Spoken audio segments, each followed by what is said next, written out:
नमस्कार. निर्भय जनसंस्थेशी संलग्न महिला विभागाच्या महिला मंडळाने आयोजित केलेल्या या महिला मेळाव्याला विचारमंचावर उपस्थित असलेले सर्व मान्यवर, अध्यक्षा डॉक्टर जॉना उस्कानो, विशेष अतिथी फादर डिमेलो, या कार्यक्रमाला आवर्जून उपस्थित असलेले माझे अंधश्रद्धा निर्मूलन समितीमधील सहकारी, की जे निर्भय जनमंचमधल्या अनेक कार्यकर्त्यांचे देखील सहकारी आणि मित्र आहेत, कारण ते समविचारी आहेत, असे संदेश घोलक आणि या कार्यक्रमाला उपस्थित असलेल्या विविध मैत्रिणींनो, या कार्यक्रमाला इन्व्हाइट करण्यासाठी मला मनवेल तुस्कानो सरांचा फोन आला. मी जवळच राहते मालाडला, त्यामुळे मला येणं सहज शक्य होतं आणि मनवेल तुस्कानो सरांनी बोलवल्यावर, त्यांच्यासारख्या कार्यकर्त्यांनी आमंत्रण दिल्यावर येणं ही सन्मानाची गोष्ट देखील आहे.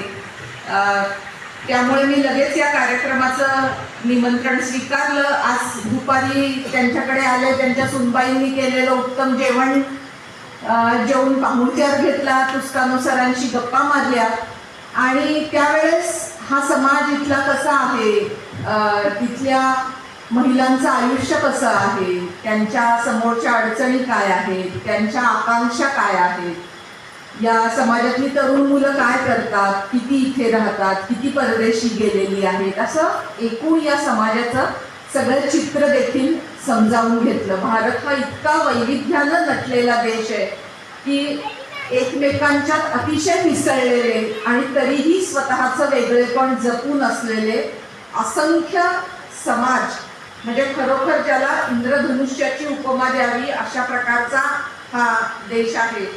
आणि हे सगळं समजून घेऊन मी तुमच्याशी काही संवाद करायला उभी आहे. साधारण गप्पा अशाच स्वरूपी या संवादाचा असावा असं मला वाटतं. मी अंधश्रद्धा निर्मूलन समितीची कार्यकर्ती आहे. पंचायत राज या विषयात देखील मी ग्रामपंचायतीत निवडून आलेल्या सदस्यांच्या प्रशिक्षणाचं बरंच काम केलंय. शिक्षणाने मी वकील आहे, त्यामुळे कौटुंबिक हिंसाचार या विषयावर मी अनेक वर्ष कोकणामध्ये व्यवसायही केलेला आहे आणि महिला संघटनेसोबत काम केलेलं आहे. तर अशा प्रकारचं माझं सामाजिक जीवनातला या क्षेत्रातला वावर आहे. या सगळ्यातून मला जे जे महिलांशी बोलावंसं वाटतं ते मी आजच्या निमित्ताने बोलणार आहे. मला सुरुवात करायची आहे ते महिला दिन का साजरा करतात यापासून सुरुवात करायची, कारण आपण आजचा कार्यक्रम महिला दिनाच्या निमित्ताने घेतलेला आहे. 8 मार्चला शाळांमध्ये परीक्षा असतात अनेकदा, त्यामुळे आणि इतर सर्व गावोगावी कार्यक्रम असतात, त्यामुळे एकत्र कार्यक्रम 8 मार्चला घेणं कठीण जातं. म्हणून अनेक लोक साधारण त्याच्या आसपास महिला दिनाचे कार्यक्रम घेत असतात. तसाच हा एक कार्यक्रम आहे. तर मुळात मला असा प्रश्न विचारायचा आहे, इथे जमलेल्या महिलांपैकी कोणाला माहिती असेल तर त्यांनी हात वर करून उभं राहून सांगा की आपण 8 मार्च हा महिला दिन का साजरा करायला लागलो. पटकन बघू नका गुगलमध्ये, मान वरती ठेवा आणि सांगा गुगलला न विचारता.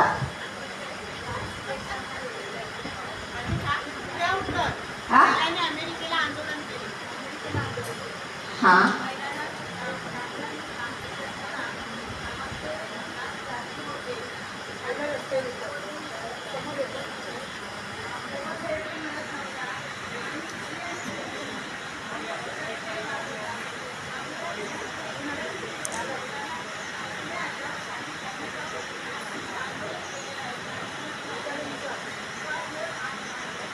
छान टाळ्या वाजवा या ताईंसाठी. सगळ्यांनी आपल्या 500 जणींमधल्या एका महिलेने, मला त्यांचं सगळं ऐकू आलं नाही इतक्या लांबवर, पण त्यांनी जे सांगितलं त्याचा मतितार्थ मला समजला आणि त्यावरून माझ्या लक्षात आलं की त्यांना माहिती आहे 8 मार्च का साजरा केला ते. तुम्ही सांगितलं त्यातला एक भाग बरोबर आहे की अमेरिकेमध्ये हे झालं, पण मुळात लक्षात घ्या की साधारण 19व्या म्हणजे 20व्या शतकाच्या सुरुवातीला, म्हणजे 1910 1920 ही जी 2 दशकं होती, या काळामध्ये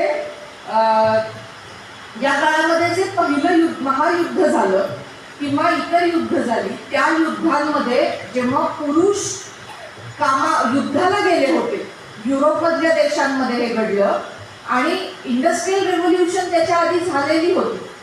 तर अशा वेळेला या सगळ्या फॅक्टरीज किंवा कारखाने चालू राहण्यासाठी त्याच्यामध्ये श्रमिकांची गरज होती आणि त्यामुळे तोपर्यंत फक्त शेतीचं काम करणारी किंवा कुटुंबात ज्याला आपण चूल आणि मूल म्हणतो अशा प्रकारचं आयुष्य जगणारी बाई समाजाचीच आवश्यकता होती की तिने फॅक्टरी वर्कर व्हायला पाहिजे, कारण पुरुष युद्धावर जात होते.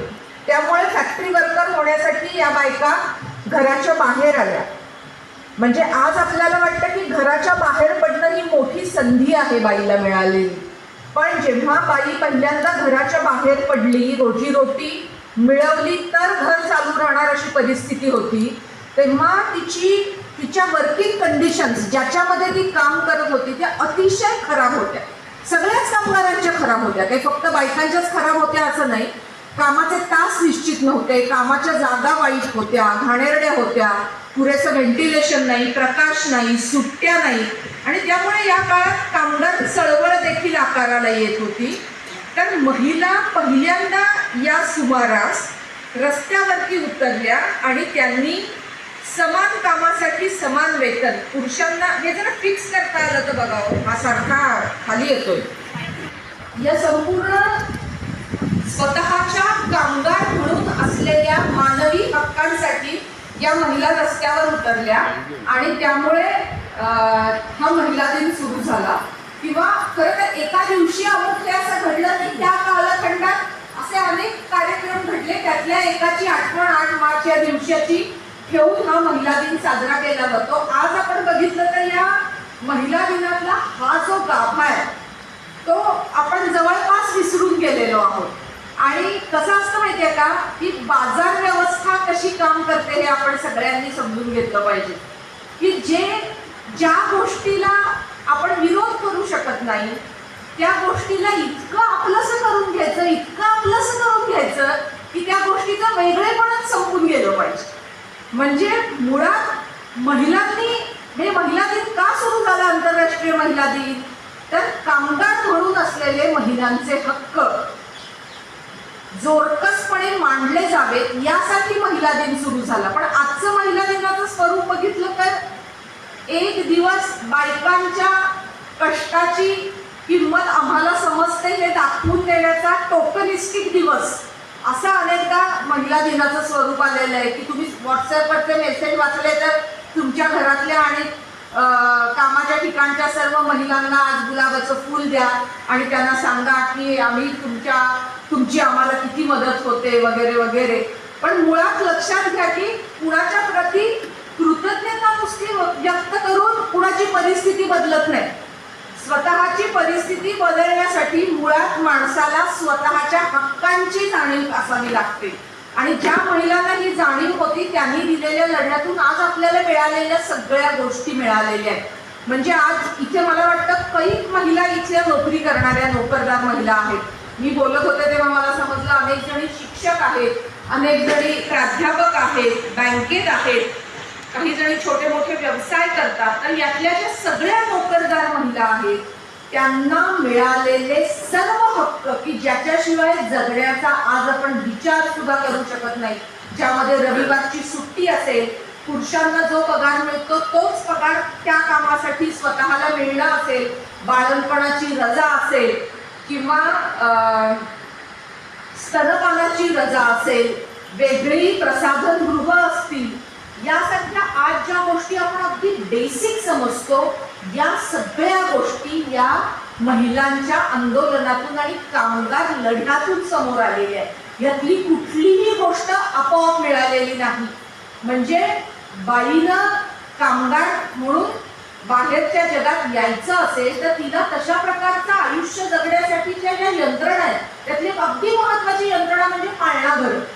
तर पाळणाघरासारखी यंत्रणा सरकारनं चालवावी असं अनेक प्रगत देशांमध्ये मांडलं गेलं, तशा प्रकारच्या रचना केल्या गेल्या. आज पण ज्या ज्या बायकांची लहान मुलं आहेत त्या सगळ्यांना त्या काळामध्ये होणारी त्या बाईची कुटरोड माहिती असते. ती बाई जर नोकरी करणारी असेल विशेषतः तर त्या काळामध्ये किती ओढाताण होते तिची हे त्यांना माहिती असतं. तर अशा वेळेला हे सगळ्या गोष्टी उपलब्ध असाव्यात यासाठीचा हा लढा देण्याची ही जागा आहे. त्यामुळे आपण महिला दिन जेव्हा साजरा करू तेव्हा आपल्या मनामध्ये या सगळ्या इतिहासाचा एक भान असलं पाहिजे. भारतातल्या बायकांना मतदानाचा अधिकार स्वातंत्र्याबरोबर आपोआप मिळाला. त्याच्यासाठी आपल्याला कुठलाही झगडा द्यावा लागला नाही. परंतु अमेरिका, इंग्लंड यासारख्या प्रगत होणाऱ्या देशांमध्ये 100 वर्ष बायकांना रस्त्यावर उतरून याच्यासाठी आंदोलनं करायला लागली की पुरुषांच्या बरोबरीने आम्हाला मतदानाचा अधिकार मिळाला पाहिजे. त्यामुळे हे आपण कायम लक्षात ठेवलं पाहिजे की आज आपल्याला अतिशय सहज वाटणाऱ्या ज्या गोष्टी आहेत त्या गोष्टी ह्या आपल्याला आपल्या परंपरेने दिलेल्या गोष्टी नव्हेत. त्या गोष्टी आपल्याला या समाजातल्या लढाऊ माणसांनी टक्के टोणके खाऊन, त्रास सोसून, प्रसंगी तुरुंगवास सोसून मिळवून दिलेल्या गोष्टी आहेत. अनेकदा काय होतं की ज्यांनी खस्ता खाल्लेल्या असतात त्यांना आपण विसरून जातो आणि त्या परिस्थिती एकेकाळी अशी होती हे देखील आपण विसरून जातो. पण मला वाटतं की आपल्याला जर पुढच्या पिढ्यांसाठी काही करायचं असेल तर आपल्यासाठी कुणी काय केलेलं आहे याची देखील आपल्याला आठवण ठेवणं गरजेचं आहे. आता या काळामध्ये जगताना आजच्या काळामध्ये महिलांची जबाबदारी स्वतःप्रती, समाजाप्रती काय असू शकेल याच्याबद्दल तुम्ही थोडंसं बोला असं पण मला पुस्कानो सरांनी सांगितलं किंवा कार्यक्रमाच्या आयोजकांनी सांगितलं. तर मला असंही वाटतं की बघा की महिलांना संबोधित करायची समाजाची एक वेगळी रीत असते. म्हणजे आमच्या गावातल्या पुरुषांना हे समजावून सांगा असं कोणी नाही म्हणत. म्हणजे ज्यांना समजावून सांगायची असते कुठलीही गोष्ट ते जनरली त्या बायका असतात आणि त्यांना कुणीतरी समजावून सांगायची गरज असते. अशी एक आपल्या समाजाची विचार आपल्या भारतीय आणि जगात सर्वत्र प्रश्नाचे अशी एक विचार करण्याची रीत आहे. तर हे बाई पण विशिष्ट प्रकारे समाजात घडवलं जात असतं. म्हणजे आता कसं घडवलं जातं किती छोट्या छोट्या गोष्टीतनं घडवलं जातं ते मी तुम्हाला सांगते. आता माझ्या आधी प्रास्ताविक करताना अध्यक्ष काय म्हणाले की आपण इथे वक्त्यांना बोलवलंय कारण बायकांना देवाची आवड असते. बघा की हे गृहीत धरलेले देवाची आवड प्रत्येकाला असू शकते आणि प्रत्येकाला नसू शकते. प्रत्येकाची वैयक्तिक गोष्ट आहे ही. पण आपण काय म्हणतो की बायकांना देवाची आवड असते, बायकांना काहीतरी सांगितलं पाहिजे. म्हणजे हे जे आपण किंवा तुम्ही असा विचार करा की कुठल्याही कार्यक्रमामध्ये पुष्पगुच्छ देणाऱ्या, आता हा महिला मेळावाच आहे पण अदरवाईज कुठल्याही कार्यक्रमामध्ये जे लोक फेलिसिटेट करायला येतात ते कोण असतात? तर त्या बायका असतात. त्या कशा असतात? त्या सुंदर साड्या नेसलेल्या असतात, छान दिसणाऱ्या असतात. म्हणजे त्या समोरच्या व्यक्तीला त्यांच्या रूपाने आनंद देणाऱ्या असतात. ज्यांना प्रेझेंट करायचं आहे अशा त्या असतात. त्यामुळे अशा अनेक छोट्या छोट्या गोष्टी असतात की ज्या आपल्या आजूबाजूला असतात पण ज्याचा अन्वयार्थ आपण कधी लावत नसतो. तुम्हाला मी एक गंमत म्हणून सांगते, तुम्ही टीका म्हणून घेऊ नका पण तुम्ही विचार करा. इथे स्वागत गीत म्हणून 4 महिलांनी नृत्य केलं, छान केलं नृत्य, मी पण एन्जॉय केलं.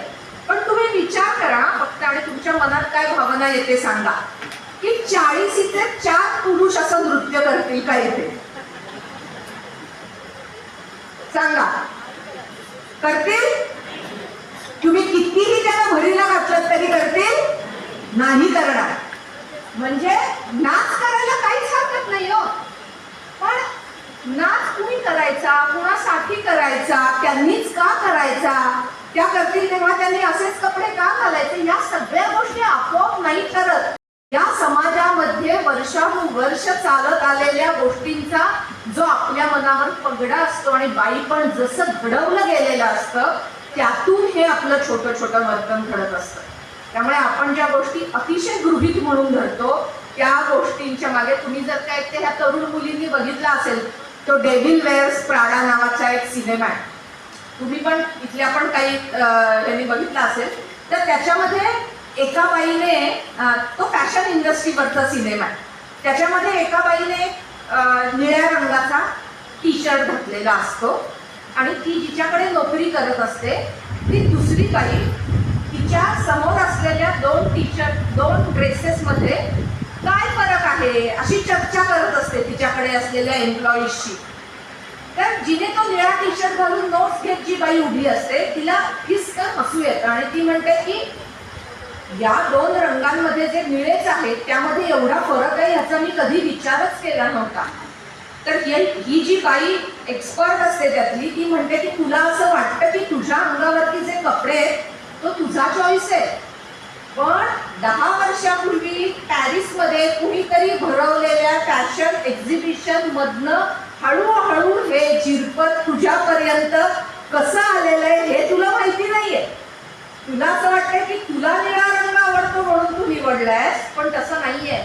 तर अनेकदा आपण बाई म्हणून निवडलेल्या गोष्टी ज्या आपण निवडल्या तसं आपल्याला वाटत असतं त्या आपण निवडलेल्या नसतात, त्या कुणीतरी परंपरेतनं निवडलेल्या आपल्यापर्यंत येऊन पोहोचलेल्या असतात. त्यामुळे मला वाटतं पहिली गोष्ट म्हणजे आपल्या जर अन्न वस्त्र निवारा यासारख्या मूलभूत गरजा पूर्ण झालेल्या असतील तर आपण सगळ्यांनी स्वतंत्र बुद्धीने विचार करण्यासाठी स्वतःच्या आयुष्यातला वेळ दिला पाहिजे. या गोष्टीचं महत्त्व जाणलं पाहिजे. आपण मनोरंजन करून घेताना कुठल्या प्रकारचे सिनेमे बघतो, कुठल्या प्रकारच्या सिरियल्स बघतो, ज्याने आपल्या बुद्धीला काही चालना मिळेल असं काही वाचन आपण करतो का, ज्याने आपले आत्तापर्यंत चालत आलेले जे विचार आहेत ते कोणीतरी गदागदा हलवेल असं काही आपण वर्षभरात वाचतो का. एक साधं उदाहरण मी तुम्हाला सांगते. आत्ता महाराष्ट्रामध्ये खूप गाजत असलेलं एक प्रकरण आहे, त्या अशोक खरात नावाचा बाबा आहे आणि त्यांनी महिलांच्या वरती लैंगिक अत्याचार केलेले आहेत. तर या प्रकरणाबद्दल जर तुम्ही सोशल मीडियामध्ये जाऊन प्रतिक्रिया बघितल्या तर तुमच्या लक्षात येईल की अनेक माणसं ज्याच्यामध्ये बायाही आहेत की ज्या बाईचं लैंगिक शोषण झालंय त्या बाईला पण दोष देत आहेत. त्या असं म्हणतात की ही बाई मुळात गेलीच कशाला त्याच्याकडे, हिला एवढी अक्कल नव्हती का, जर का तिच्या लक्षात आलं की हा लैंगिक शोषण करतोय तर त्या क्षणी ती त्या खोलीतनं बाहेर का नाही आली, असे अनेक प्रश्न तिथे विचारले जात आहेत. तर आता बरोबर पाहता हे सगळं आपल्याला बरोबर वाटतं. लक्षात घ्या, म्हणजे आपल्यापैकी अनेकांच्या मनात सुद्धा स्त्रीवर अत्याचार होतात तेव्हा हा प्रश्न येतो ना मनात, त्या मुलीला आधी रात्री 10 वाजता तिथे जायलाच कोणी सांगितलं होतं, तिने एवढा लहान ड्रेस का घातला होता, असे सगळे प्रश्न आपल्या मनात येतात. तर याच्यासाठी एक फार सुंदर टर्म वापरली जाते ज्याला विक्टिम ब्लेमिंग म्हटलं जातं. की जनरली बघा, कोणाला दोष दिला पाहिजे, ज्याने गुन्हा केलाय त्याला दोष दिला पाहिजे का ज्याच्या बाबतीत गुन्हा घडलाय त्याला दोष दिला पाहिजे. तर ज्याने गुन्हा केलाय, गुन्हेगार आहे, त्याच्याबद्दल त्याला दोष दिला पाहिजे. पण अनेकदा समाजाच्या बोलण्याची री ओढण्याच्या नादात आणि आपण कधीच स्वतःचे विचार झडझडून तपासून बघत नाही, त्यामुळे आपण अशा गोष्टीची री ओढत जातो. आपण म्हणतो ती मुलगीच किती चौचाल आहे मला माहिती आहे, उगीच का तिच्याशी कोणी असं वागलं असेल. पण लक्षात घ्या, हे वाक्य आपण म्हणतो याचा अर्थच आपण ओरिजिनल विचार करायचा नकार देतो.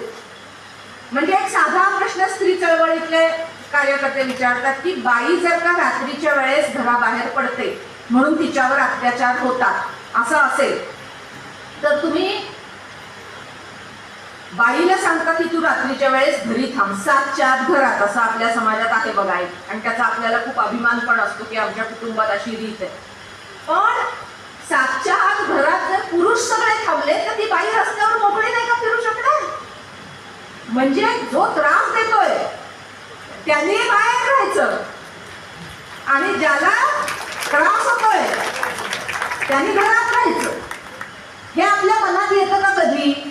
आपण काय विचार करतो की आपल्या मुलींना शिकवलं पाहिजे की 7च्या आत घरात नाही, आपल्या मुलांना शिकवलं पाहिजे की 7च्या आत घरात किंवा 7 नंतर घराबाहेर कधीही घराबाहेर असाल तर मुलींना माणूस म्हणून वागवायला शिका. केवळ स्त्री शरीर असलेली एक व्यक्ती म्हणून नाही. त्यामुळे हा जो झडझडून विचार करणं आहे की आपल्या जर अन्न वस्त्र निवारासारख्या गरजा पूर्ण झाल्यानंतर आपल्या आयुष्यामध्ये जो वेळ आहे तो वेळ आपण स्वतंत्र बुद्धीने विचार करण्याची स्वतःला शिकवण देण्यासाठी वापरला पाहिजे. आणि याच्यात खूप मजा आहे असं मला वाटतं. त्यामुळे जग बदलेल का नाही हा वेगळा मुद्दा आहे, पण त्यामुळे आपल्या कुटुंबातलं वातावरण, आपल्या मुलांना आपण काय देतो या गोष्टी खूप प्रमाणात बदलू शकतात. उदाहरणार्थ आता आई असलेल्या प्रत्येक व्यक्तीसमोर मुलांना वाढवणं हे मोठं आव्हान आहे. आणि मुलं जेव्हा वयात येतात तेव्हा त्या आव्हानाची जाणीव त्या आईला होते आणि त्याला आपण पुरे पडू की नाही असा प्रश्न मनात येतो. तर जेव्हा आपल्याला स्वतःला आपण इतक्या अंगाने घडवलेलं असतं तेव्हा कदाचित हा आत्मविश्वास की त्या काळाबरोबर आपण चालून त्या मुलाच्या सोबत वाटचाल करू शकू आपल्याला मिळण्याची शक्यता असते. म्हणजे या गोष्टी जर आपण विचाराच्या शिकून घेतल्या तर कदाचित आपण व्यक्ती म्हणून वाढतोच, पण आपल्या ज्या स्त्रीच्या पारंपरिक भूमिका आहेत त्या देखील कदाचित अधिक सक्षमपणे पार पाडता येतात. आता सध्या तुम्ही बघितलं असेल तर पाश्चिमात्य देशांमध्ये मिसोजिनी ज्याला म्हणतात अशा गोष्टीला किंवा पुरुषी वागण्याचा अतिरेक या गोष्टीचा खूप मोठा प्रादुर्भाव अनेक समाजांमध्ये होत आहे. म्हणजे साधारणपणे एक 20-25 वर्षापूर्वीचे जे पुरुष आहेत ते पुरुष पहिल्यांदा त्यांना स्त्रीवादी विचाराचा परिचय झाला, त्यांच्या लक्षात आलं आपल्या वागण्यात बदल घडले पाहिजे, स्त्री प्रतीचं वागणं वेगळं असलं पाहिजे, कुटुंबामध्ये वागणं वेगळं असलं पाहिजे. आपण जे पारंपरिक वागणं आपल्या वडिलांचं आजोबांचं बघत आलो त्यापेक्षा बायकोचा अपमान करणं, तिला घालून पाडून बोलणं ह्या गोष्टी चुकीच्या आहेत. किंवा बरोबरीने घरातली कामं केली पाहिजे, स्त्री पुरुष यांच्या कामात फरक असता कामा नये असं या पिढीच्या लक्षात येत गेलं आणि हळूहळू ते बदलत गेले लोक. पण आता नव्याने अशी एक पिढी घडवली जाते सोशल मीडियामधनं की ज्या मुलांना माचो म्हणून घडवलं जात आहे की तुम्ही मुलगे आहात, तुम्ही पुरुष आहात आणि त्यामुळे तुम्ही विशिष्ट प्रकारे वागलं पाहिजे. आणि अशा प्रकारच्या इन्फ्लुएन्सर्सना खूप मुलगे फॉलो करतात. अँड्र्यू टेट नावाचा एक इन्फ्लुएन्सर आहे अमेरिकन.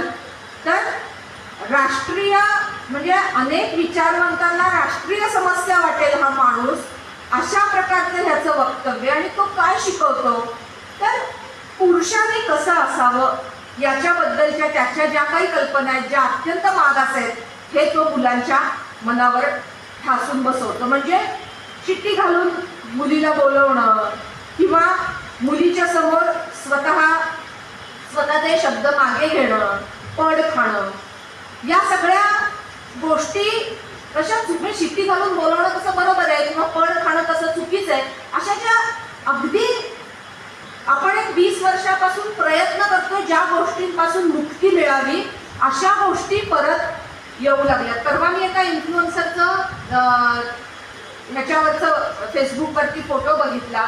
त्यांनी स्वतःच्या बायकोला पूर्ण गुरख्यात दाखवलेलं आणि तो बराच प्रसिद्ध इन्फ्लुएन्सर आहे कोणीतरी आणि तो म्हटलेला माझ्या बायकोला एकदम चिकना दिसणारा गोड मुलगा आहे तर गोड तरुण आहे म्हणजे तर माझ्या बायकोने कायम बुरखा घातला पाहिजे असं मला वाटतं असं त्यांनी लिहिलं.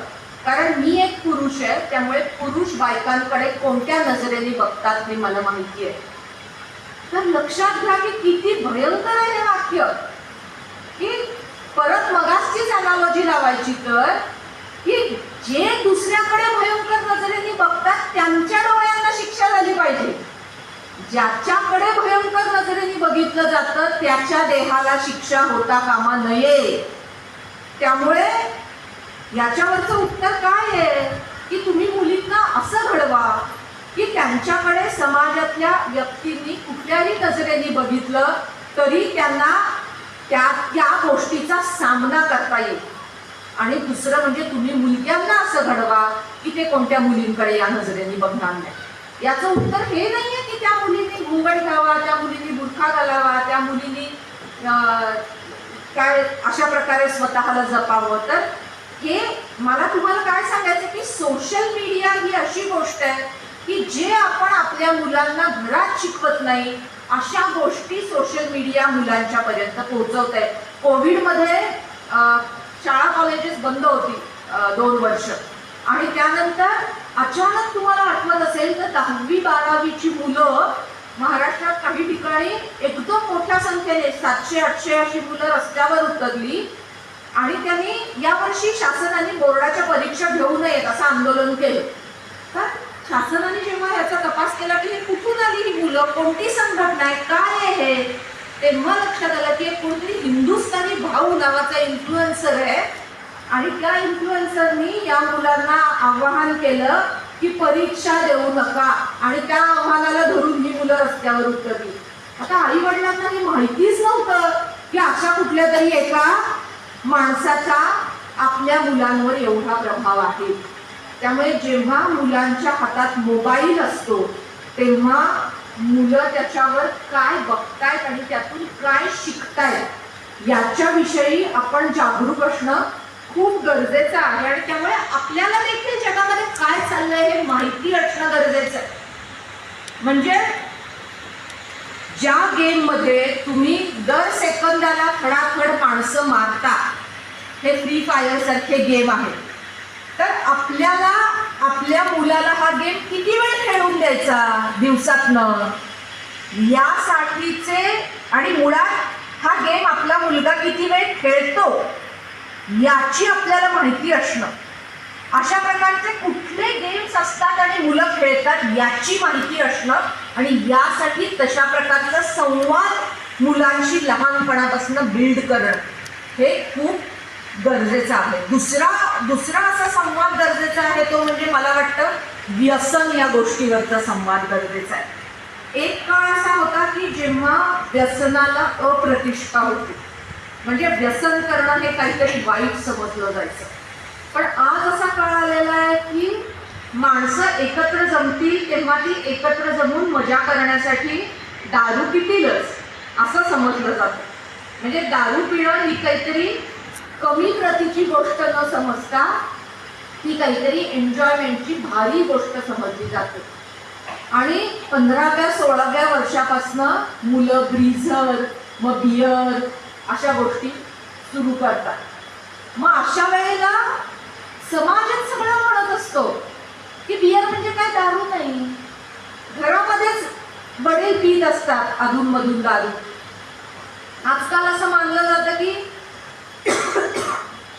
फक्त वडिलांनी कशाला प्यायची, आईही प्यायली तरी हरकत नाही.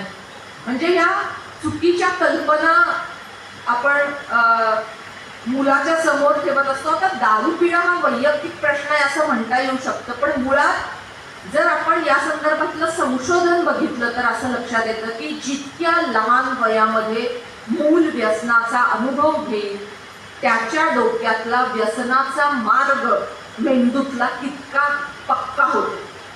म्हणजे दारू पिणाऱ्या 100 लोकांपैकी, दारूचा ग्लास 1 पिणाऱ्या 100 लोकांपैकी असं संशोधन सांगतं की 12 माणसं व्यसनी होतात.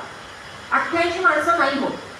88 माणसं कधीतरी प्यायचं, लग्नाच्या वेळेला प्यायचं, पार्टीच्या वेळेला प्यायचं, एवढ्यावरती स्वतःवरती ताबा ठेवू शकतात. पण 12 माणसं आपण सगळ्यांनी अशी आपापल्या घरात आणि आजूबाजूला बघितली आहेत की ज्यांचा स्वतःवरती ताबा त्यांनी 1000 प्रयत्न केले तरी राहत नाही. अशी माणसं आपण सगळ्यांनी आजूबाजूला बघितली आहेत. पण 100 पैकी ही 12 माणसं कोण असणार आहेत हे कुणालाही आधी माहिती नसतं.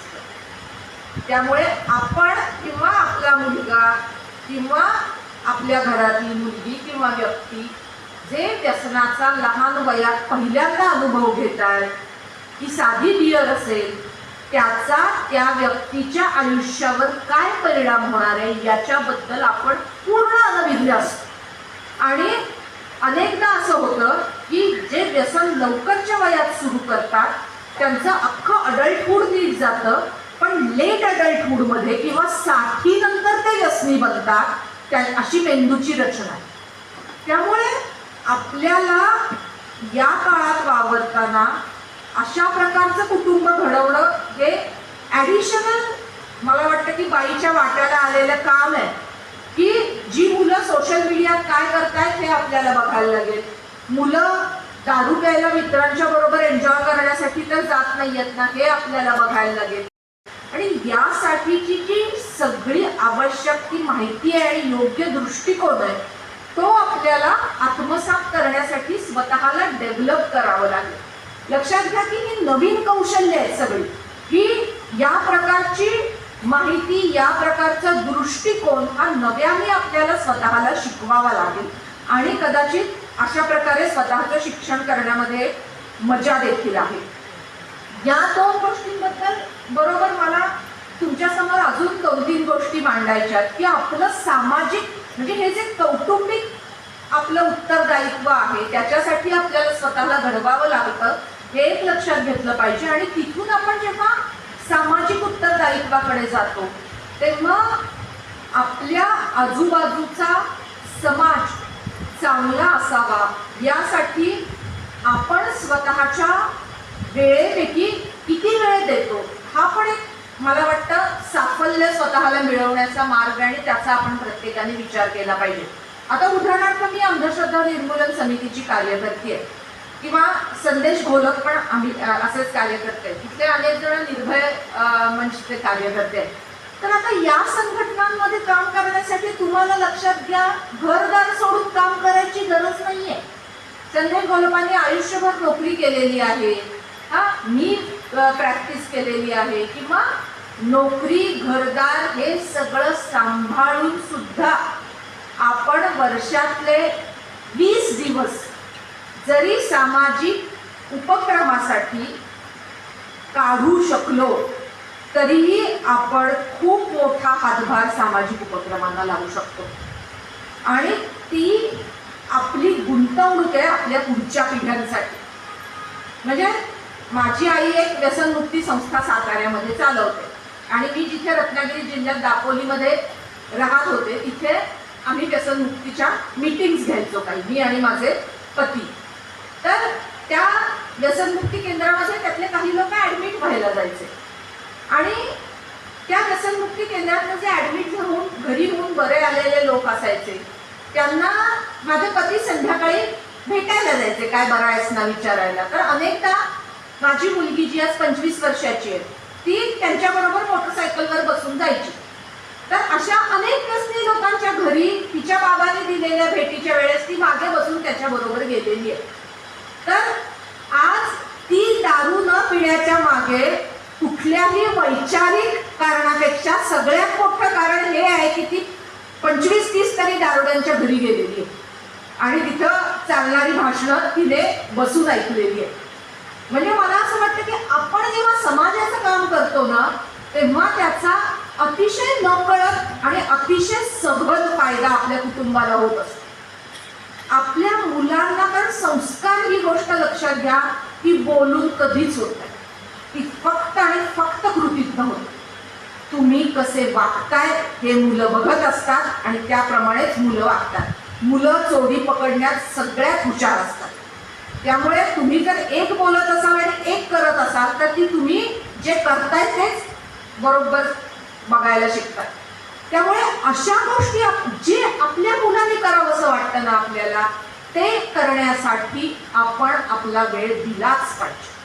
मग ते व्यसनमुक्तीचं काम असेल किंवा ते अशा पद्धतीत महिलांशी कसं वागावं यासाठी समाजामध्ये काही नियम रीती पाळल्या जाव्यात यासाठीचं रस्त्यावर येण्याचं काम असेल, किंवा आपल्या ज्या नागरी सुविधा आहेत, म्हणजे आता मुंबईतनं आलेल्या कुठल्याही माणसाला हेवा वाटावं अशा प्रकारचं मोकळं आणि सुंदर आयुष्य तुम्ही सगळेजण जगता. तर हे काही आपोआप टिकून राहणार नाहीये. याच्यासाठी कुणीतरी अशा संघटनेच्या मार्फत लढा दिलेला आहे म्हणून हे सगळं टिकलेलं आहे. आत्ताच मी मनवेल पुस्कानोंच्या घरी पाहण्यासाठी त्यांनी दिलेल्या लढ्याबद्दल ऐकत होते की गावातल्या विहिरीतनं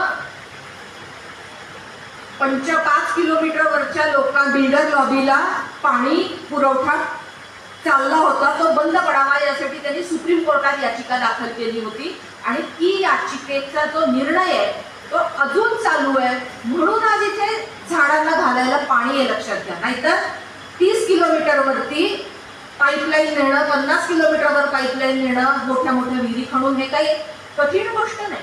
त्यामुळे जे जीवन आपल्याला आवडतं ते जीवन टिकावं असं जर आपल्याला वाटत असेल तर त्याच्यासाठी आपले 2 सेंट्स आपल्याला घालावेच लागतील. मग आपल्या मुलांना जर या वातावरणात राहता यावं असं आपल्याला वाटत असेल तर निर्भय मंच जेव्हा जेव्हा हाक देईल की आपल्या गावातला रस्ता चांगला राहावा, जगाचे प्रश्न भलेही नाही आपण सोडवायला जाणार, पण आपल्या गावातला रस्ता चांगला राहावा, त्याच्यावरचे खड्डे बुजवले जावेत, आपल्याला घरी आणणाऱ्या ट्रेन्स वेळेवर याव्यात, किंवा आपल्या पाण्यावरती दुसऱ्या कुणीही हक्क दाखवू नये, किंवा आपल्या परिसरामध्ये प्रदूषणकारी प्रकल्प येऊ नये, यासारख्या कुठल्याही गोष्टीसाठी सहभागी होण्यावाचून आपल्याला पर्याय नाही. आणि मला वाटतं याचा सगळ्यात मोठा बेनिफिट हा आपल्या पुढच्या पिढ्या निरोगी, आनंदी आणि योग्य मूल्य मानणाऱ्या घडण्यातून आपल्याला याचा परतावा मिळतो. जे मूल या अशा गोष्टींमध्ये सहभागी होत मोठं होतं त्याला आपोआप समजतं की महत्वाचं काय. जे मूल पाण्यासाठी स्वतःच्या वडिलांनी, आईनी, आजोबांनी सरकारबरोबर पाण्याच्या हक्कासाठी दिलेला लढा बघतं त्याला निसर्गानं दिलेल्या पाण्याची किंमत किती आहे आणि बाटलीबंद कोल्ड्रिंक्ससाठी किती हट्ट करायचा हे न सांगता आपोआप समजतं. लक्षात घ्या. त्याला 10 वेळेला मॉलमध्ये लोळण घेऊ नकोस हे सांगावंच लागत नाही. ज्या मुलाने हे बघितलेलं आहे त्याला की आई पाहिजे असं म्हणून मॉलमध्ये लोळायची गरज अशा मुलाच्या बाबतीत येत नाही, जर ते कुटुंब अशा प्रकारची मूल्य प्रत्यक्षात आणत असेल तर. त्यामुळे मला वाटतं की ज्यांचे अन्न वस्त्र निवाऱ्याचे प्रश्न सुटलेले आहेत अशा माणसांनी आपल्या पुढच्या पिढ्या आपल्याला ज्या मूल्यांनुसार जगाव्याशा वाटतात त्या मूल्यांनी त्यांनी जगायचं असेल तर त्याचे 2 सेंट्स हे रोज द्यावे लागतील. वर्षातनं लक्षात घ्या तुमचे 20-25 दिवसच या कारणासाठी काढायचे, ह्याच्यापेक्षा जास्त नाही काढायचे, पण त्याच्यासाठी हा वेळ काढला पाहिजे आणि यासाठी वेगळा वेळ आपण ठेवला पाहिजे. शेवटी कुठलाही धर्म तरी काय सांगतो तर धर्म म्हणजे लोकांनी एकत्र यावं आणि स्वतःला आधार देणाऱ्या रचना निर्माण कराव्या. त्यामुळे कुठलाही धर्म जितका धर्म हा जितका मानव केंद्रीकरण आपल्याला शक्य आहे की धर्माने मानवाच्या कल्याणाचा विचार करणं हे कुठल्याही धर्माचा अंतिम उद्दिष्ट असलं पाहिजे आणि असतंच. त्यामुळे आपल्या धार्मिक जीवनामध्ये देखील या सगळ्या गोष्टींचा चांगला पडसाद उमटतो आणि मुळात आपलं धार्मिक जीवन देखील या सगळ्याशी आपल्याला जोडता येऊ शकतं. त्याच्यामध्ये निसर्गाची जोपासना असेल किंवा अशा प्रकारच्या गोष्टी असतील. तर मला आजच्या महिला मेळाव्याच्या निमित्ताने हेच तुमच्यासमोर मांडायचं होतं की आपलं आणि आपल्या पुढच्या पिढ्यांचं जीवन ज्या प्रकारे जावंसं वाटतं त्यासाठी आपले रोजची आपली वर्गणी आहे या सगळ्या कामामध्ये सहभागी होता येणं. एक छोटासा उल्लेख करते शेवटी आणि थांबते. लग्नामध्ये तुम्ही मध्यंतरी बघितलं असेल की अंबानींनी त्यांच्या मुलाचं जे लग्न केलं त्याच्यावर काहीतरी 6,500 कोटी रुपये खर्च केले आणि त्याचे व्हिडिओ आपण कितीतरी दिवस बघत होतो सगळेजण.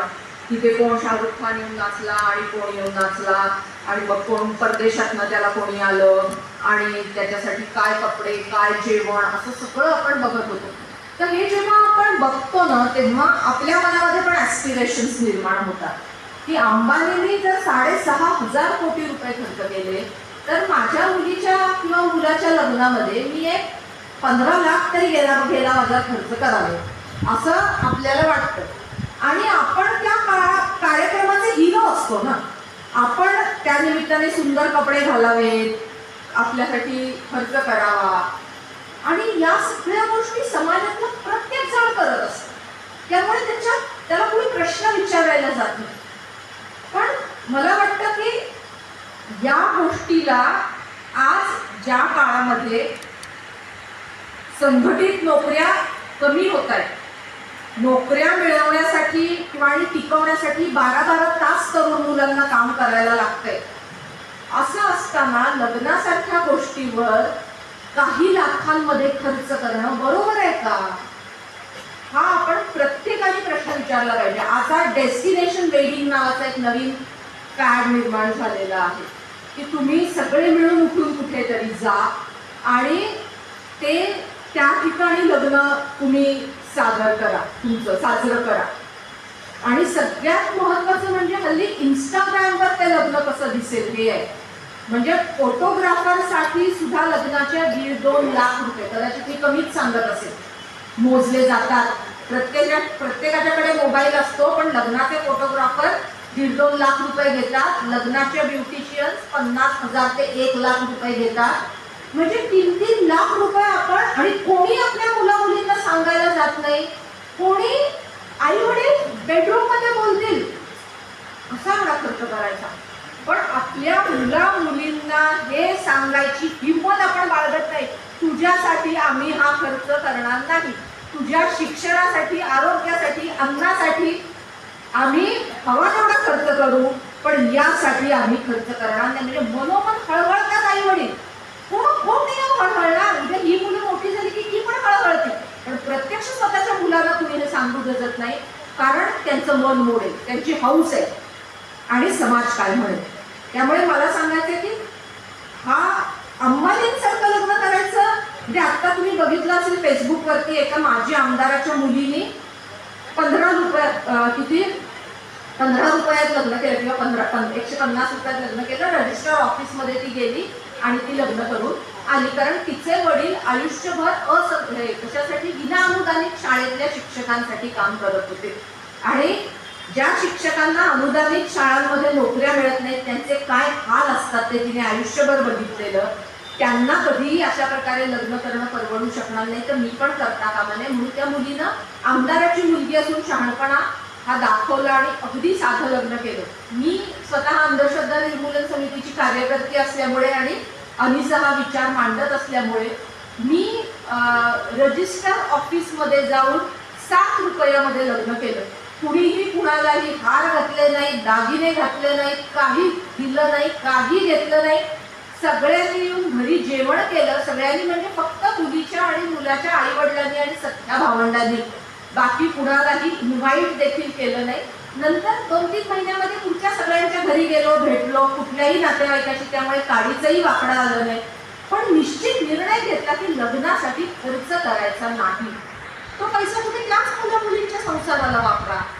तर या ज्या काही चुकीच्या गोष्टी आपण केवळ समाज करतो म्हणून करत आलेलो आहोत, तर अशा गोष्टींचा देखील आपण पुनर्विचार केला पाहिजे की ज्याच्यामुळे आपण अधिक विचाराच्या आधारावर जीवन जगायला सुरुवात करू.